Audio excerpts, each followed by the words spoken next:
بسم اللہ الرحمن الرحیم۔ السلام علیکم ورحمۃ اللہ وبرکاتہ۔ عشر ذی الحج میں بال اور ناخن کاٹنے کا مسئلہ استحبابی ہے یا وجوبی ہے، یعنی یہ مستحب ہے یا واجب ہے۔ اس بارے میں صحیح مسلم کی ایک روایت ہے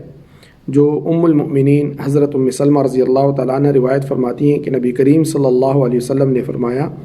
اذا دخل العشر واراد احدکم ان یضحی فلا یمسن من شعرہ وبشرہ شیئا۔ فرماتی ہیں ام المؤمنین ام سلمہ رضی اللہ تعالیٰ عنہ فرماتی ہیں کہ نبی کریم صلی اللہ علیہ وسلم نے فرمایا، جب ذی الحج کا مہینہ شروع ہو اور تم میں سے کسی کا قربانی کرنے کا ارادہ ہو تو اپنے بال اور ناخن نہ ترشوائیں۔ دراصل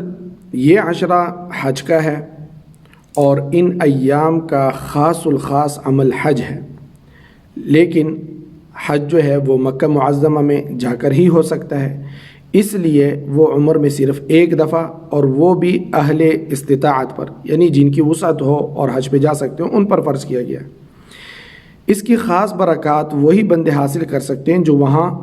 حاضر ہو، یعنی حج کر رہے ہوں، لیکن اللہ تعالیٰ نے اپنے رحمت سے سارے اہل ایمان کو اس کا موقع دیا ہے کہ جب حج کے یہ ایام آئیں تو وہ اپنی اپنی جگہ رہتے ہوئے بھی حج اور حجاج کرام سے ایک نسبت پیدا کر لیں اور ان کے کچھ اعمال میں شریک ہو جائیں۔ عید الاضحیٰ کی قربانی کا خاص راز یہی ہے۔ حجاج کرام 10ویں ذی الحج کو مینا میں اللہ کے حضور اپنی قربانیاں پیش کرتے ہیں۔ دنیا بھر کے دوسرے مسلمان جو حج میں شریک نہیں ہو سکے ان کو حکم ہے کہ وہ اپنی اپنی جگہ ٹھیک اسی دن اللہ کے حضور اپنی قربانیاں نذر کریں، اور اس طرح حاجی احرام باندھنے کے بعد بال ناخن نہیں ترشواتا۔ اسی طرح یہ مسلمان قربانی کا ارادہ رکھتے ہیں، ذی الحج کا چاند نظر آنے کے بعد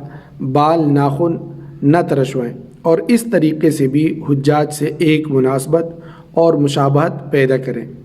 کس قدر مبارک ہدایات ہیں جس پر چل کر مشرق و مغرب کے مسلمان حج کی انوار و برکات حاصل کر سکتے ہیں۔ تو لہٰذا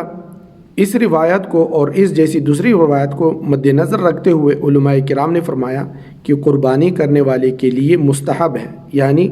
بال اور ناخن ترشوانا یہ مستحب عمل ہے، یعنی کرنے کا، اس پر عمل کرنے کا ثواب ہے اور نہ کرنے پر کوئی گناہ نہیں ہے کہ ذی الحج کا چاند نظر آنے کے بعد قربانی کرنے تک نہ تو اپنے ناخن کتروائے اور نہ سر کے بال مونڈے، نہ کترے، اور نہ بغل اور ناف کے نیچے کے بال صاف کرے، بلکہ بدن کے کسی بھی حصے کے بال نہ کاٹے۔ قربانی کرنے کے بعد ناخن تراشیں اور بال کٹوائیں، لیکن یاد رہے کہ یہ ایسا کرنا مستحب ہے، اور حتی الامکان مستحب پر عمل کرنا بھی چاہیے۔ لیکن اگر کسی وجہ سے کوئی شخص قربانی سے پہلے، مثلا عید الاضحیٰ سے 1-2 روز پہلے خط بنوا لے یا بدن کے مخصوص حصوں کے بال صاف کر لے تو بھی کوئی گناہ نہیں ہے، اور ایسے کرنے سے قربانی صحیح ہونے میں کوئی خلل بھی نہیں آتا۔ تو یہ کرنا، یہ عمل کرنا کہ بال نہ کاٹے، ناخن نہ کاٹے، یہ ایک مستحب عمل ہے اور مستحب پر ثواب بھی ملتا ہے، نہ کرنے پر کوئی گناہ نہیں ہے، قربانی میں کوئی خلل نہیں آتا۔ اللہ تعالی ہمیں سمجھنے اور عمل کرنے کی توفیق نصیب فرمائے۔ والسلام علیکم ورحمۃ اللہ وبرکاتہ۔